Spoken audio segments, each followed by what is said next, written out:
Bonjour, suite de l'apprentissage de Final Cut Pro 10 version 10.3. On a vu dans le tutoriel précédent comment enregistrer une voix off, comment la corriger avec le filtre d'amélioration de la voix off. On va continuer dans ce tuto à voir comment on peut améliorer la qualité de nos sons dans Final Cut Pro 10. On revient aujourd'hui sur notre film Cameroun dans une nouvelle séquence sur le football féminin. Et dans le navigateur, on va écouter ce premier plan là, le 90-12.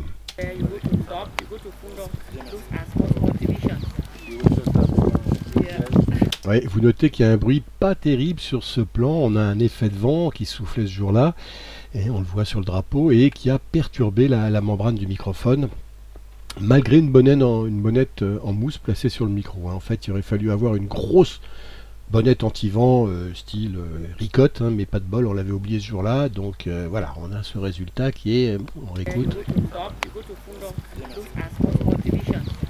Mais on va peut-être pouvoir atténuer un petit peu cette espèce de bruit de vent comme ça, parce que Final Cut Pro 10 possède un outil d'analyse de l'audio capable de détecter l'origine des problèmes et de proposer des réparations. Dans le navigateur, donc, on y retourne, on fait clic droit sur ce plan et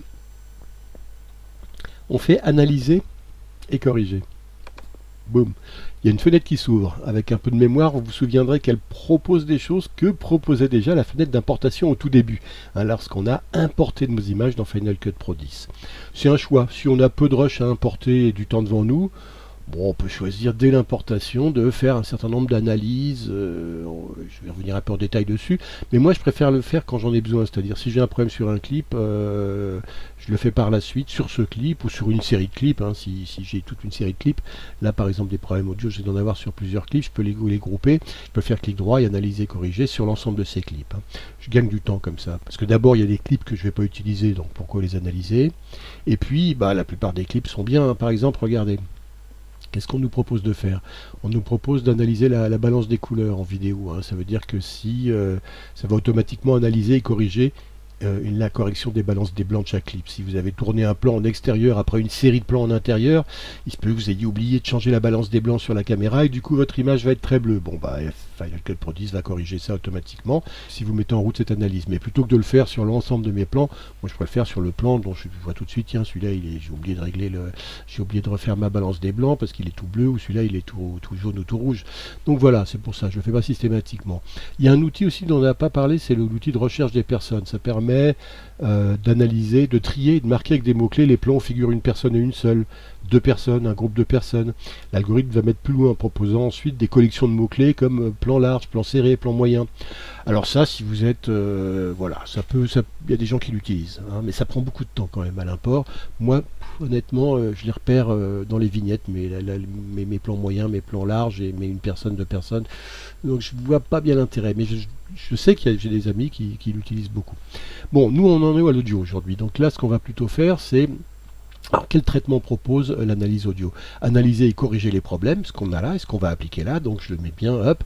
On a aussi un autre outil d'analyse qui peut servir à l'import, c'est scinder l'audio mono et grouper l'audio stéréo. Ce qui permet, quand on a par exemple sur une caméra, on a pris en stéréo, mais avec deux micros en fait sur deux personnes, donc c'est pas de la vraie stéréo, c'est du mono deux pistes qu'on veut avoir, mais ça enregistré en stéréo, on peut ici corriger l'affaire. Ici ça va l'analyser et puis séparer, scinder l'audio en mono quand ça c'est pas un vrai son stéréo, ou au contraire créer un audio stéréo quand c'était une vraie piste stéréo. Et supprimer les canaux silencieux, oui ça aussi c'est pareil. Ça à la limite c'est une option qu'on pourrait faire à l'importation, parce que ça prend pas beaucoup de temps d'analyse et c'est vrai que ça supprime les canaux silencieux, donc pourquoi pas. Donc là on en est juste, on avait juste une chose à faire, c'est ça, analyser et corriger les problèmes audio. Donc on fait OK. On voit que plusieurs analyses ont été faites grâce aux petites puces vertes ici. Si je développe un petit peu, je vais faire afficher pour développer un peu tout ça. Vous voyez, il y a plusieurs analyses qui ont été faites parce qu'il y en a trois en fait, parce qu'il y a trois petites puces vertes. On voit également qu'il y a une correction qui a été apportée parce qu'il y a ici marqué à réparer et qu'on a un petit bâtonnet. Et si on vient à droite, on voit que la correction qui a été apportée, c'est sur la suppression de bruit, ce qui tombe bien puisqu'on avait un problème de bruit. Si on décoche suppression de bruit, il y a un petit triangle jaune qui nous signale qu'après analyse, Final Cut Pro 10 avait bien noté qu'il y avait un problème.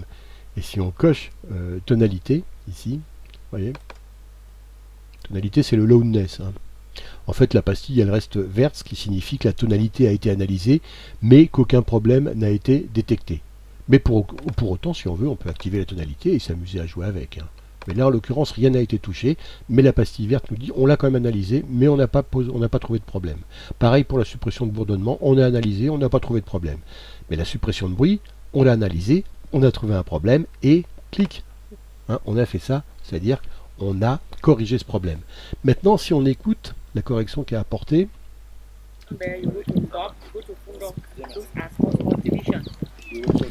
je m'aperçois que ça a effectivement enlevé un petit peu du bruit, mais ça a aussi altéré un petit peu les voix. On a un effet comme comme si la voix était sous-marine, sous l'eau.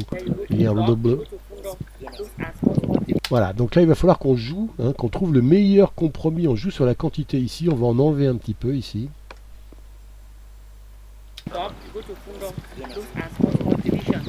Voilà, là ça va, c'est bon. On a encore un petit peu, on n'a pas tout enlevé, on a corrigé, hein, on n'a pas tout enlevé les problèmes de bruit de micro parce que voilà, malheureusement on peut pas non plus supprimer totalement. Bon, on les a quand même atténués.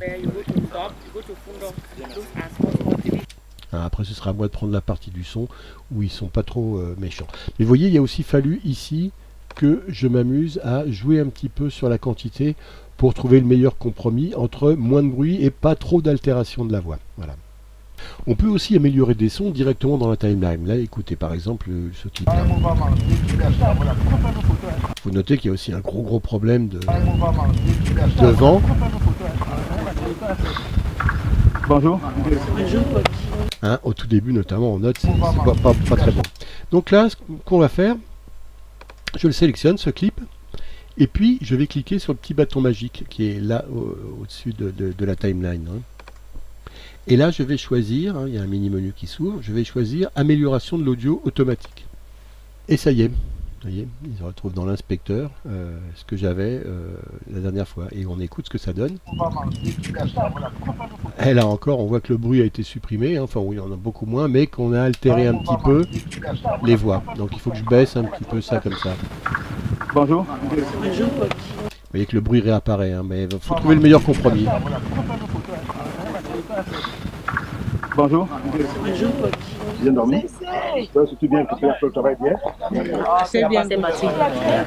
On a été assez content de vous hier. On pense qu'on le sera. Voilà, moi je pense que le 45, je suis pas trop mal.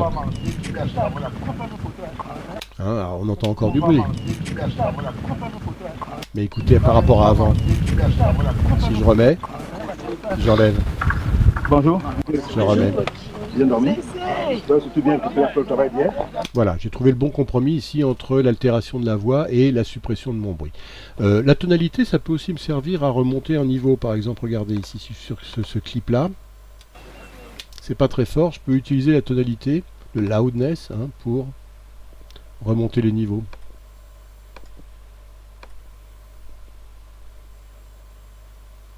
Vous voyez en bas ici hein, que l'onde sonore est beaucoup plus forte. Là c'est un peu too much. 50%.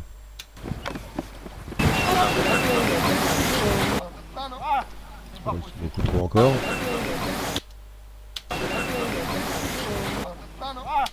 C'est beaucoup trop encore. Oui, vous voyez que ça se manie quand même avec des pincettes. Hein. Hop. Voilà, on va dire qu'on va mettre 19. Voilà, c'est bien. Enfin, on a pour corriger les sons toute une batterie de filtres audio. On a vu dans le tuto précédent hein, l'amélioration de la voix off dans la valise voix. Hein, donc on va ici dans la bibliothèque des effets. On descend dans, on va l'agrandir un peu. On va descendre dans l'audio ici. Hop, on descend un peu. Moi j'en ai beaucoup, donc voilà, audio. Et vous voyez toutes nos valises audio, il y en a plusieurs. Vous vous rappelez dans voix. On avait utilisé amélioration de la voix off. On va en essayer d'autres. Hein. Alors pour s'amuser, on peut s'amuser. Tiens, j'ai une interview ici, on va l'écouter. Elles ne sont pas trop expérimentées. On peut s'amuser à lui faire une voix cartoon ou regardez, écoutez. Elles ne sont pas trop expérimentées, je fais la nouvelle vampire. Bon, voilà, on fait pas les aides, mais c'était pour s'amuser, ça peut parfois servir. Hein. Par contre, imaginons que vous vouliez créer un son d'interlocuteur au téléphone. Hein. Là, c'est pas le cas là, mais imaginons ça c'est un effet qui sert souvent. On va dans la valise distorsion. Et on va prendre le son téléphone et on lui met. Et écoutez tout de suite ce que ça donne. Sauf que elles ne sont pas trop expérimenté. Voilà, c'est un filtre passe-bande, mais qui imite pas trop mal hein, la voix du téléphone.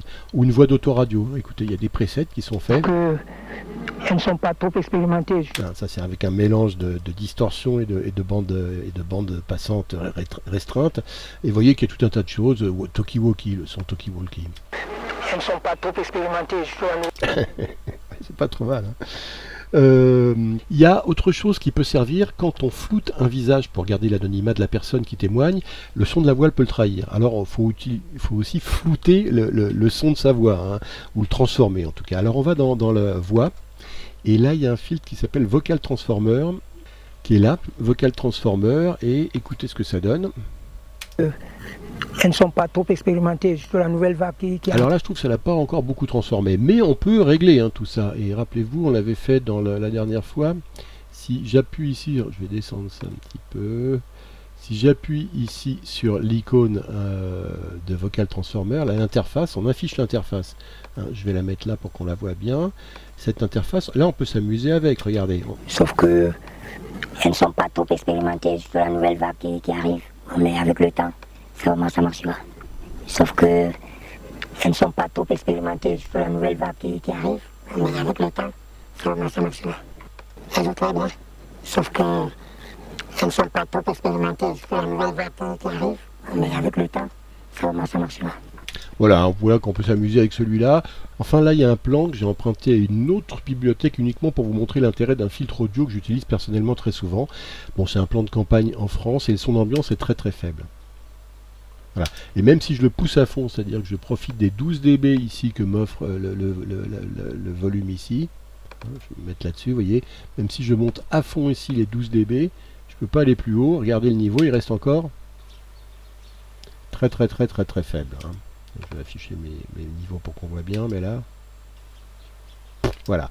Donc comment je fais? Et bien là, j'ai dans la valise niveau un filtre qui s'appelle le gain, et lui, voilà, il va me sauver l'affaire. J'utilise très souvent celui-là, parce que le gain, on peut rajouter 24 dB. Normalement, ça devrait suffire. On ouvre les paramètres ici, et voilà, je le pousse cette fois-ci à 24. Et regardez,